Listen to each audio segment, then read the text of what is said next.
Bonjour les abonnés, aujourd'hui nous allons voir le prêt in fine. Il est possible de financer un bien immobilier avec deux types de prêts, le prêt amortissable ou le prêt in fine. La formule amortissable est la plus souvent utilisée car elle s'applique lors de l'acquisition de la résidence principale. Par contre, le prêt in fine, lui, est généralement utilisé par les investisseurs ou les personnes disposant déjà d'un ou plusieurs contrats d'assurance vie. Comme on le sait, l'assurance vie est un des placements préférés des Français, notamment en raison de ses avantages fiscaux. Mais ce n'est pas le seul intérêt de l'assurance vie. Il est à la fois un moyen de placement et un outil de transmission patrimoniale. Le prêt in fine permet à l'emprunteur de ne rembourser que les intérêts pendant toute la durée du prêt. Le capital est quant à lui remboursé en une seule fois lors de la dernière échéance.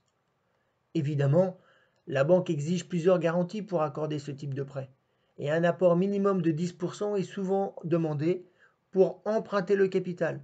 Bien sûr, cela peut varier en fonction des établissements bancaires. Cet apport est nanti sur un placement de type assurance vie, qu'il soit monosupport ou multisupport. En règle générale, lors de la constitution du dossier de prêt, il est fait une projection du contrat d'assurance vie en fonction de la durée du prêt afin de déterminer la somme à nantir. Vous pouvez verser un montant initial qui, majoré du rendement du contrat, permettra la constitution du capital emprunté au terme du prêt. Dans le cas contraire, il vous sera demandé un effort d'épargne. C'est ce que l'on appelle des versements périodiques. Ils peuvent être mensuels, trimestriels, semestriels. Et pour ma part, je préconise le versement annuel, car ça vous permet d'alimenter votre contrat en fonction de vos entrées d'argent ou la réception d'une prime de fin d'année par exemple. Ces versements ont pour but d'augmenter la valeur du contrat en plus de son rendement. Le contrat d'assurance vie doit permettre le bon remboursement du prêt à terme, même si en règle générale, on sait très bien que c'est le produit de la vente qui sert à solder l'emprunt.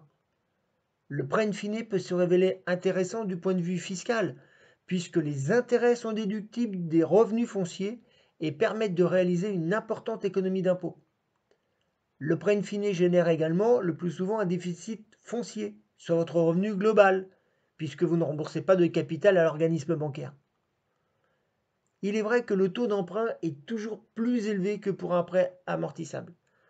Le risque pour la banque n'est pas le même non plus car le capital restant dû n'évolue pas. Alors faut-il franchir le pas? En fait, tout dépend de votre situation personnelle, professionnelle et fiscale. Il vous faudra également examiner les détails de votre projet, le montant, la durée, le loyer à percevoir, afin de prendre la meilleure décision. Certains établissements bancaires proposent des prêts in fine secs, c'est-à-dire avec une structure financière in fine figée pour toute la durée du prêt. Et au bout de 10 ou 15 ans, la banque vous rappelle qu'il convient de rembourser le prêt, car la dernière échéance arrive à son terme. Mais je trouve cette formule un peu rigide. En effet, votre situation fiscale peut être amenée à changer dans le temps, et ce qui était avantageux hier pour faire un prêt in fine ne l'est peut-être plus aujourd'hui ou demain.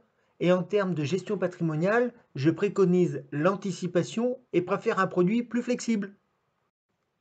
C'est pourquoi je vous conseille de vous diriger vers des établissements bancaires qui vous proposent des prêts in fine évolutifs où la structure financière in fine peut être modifiée. Certains prêts proposent de démarrer en in fine et si demain vous souhaitez passer en amortissable, c'est tout à fait possible. Et ensuite, si au bout de 2-3 ans vous souhaitez revenir en in fine, alors là aussi c'est encore possible.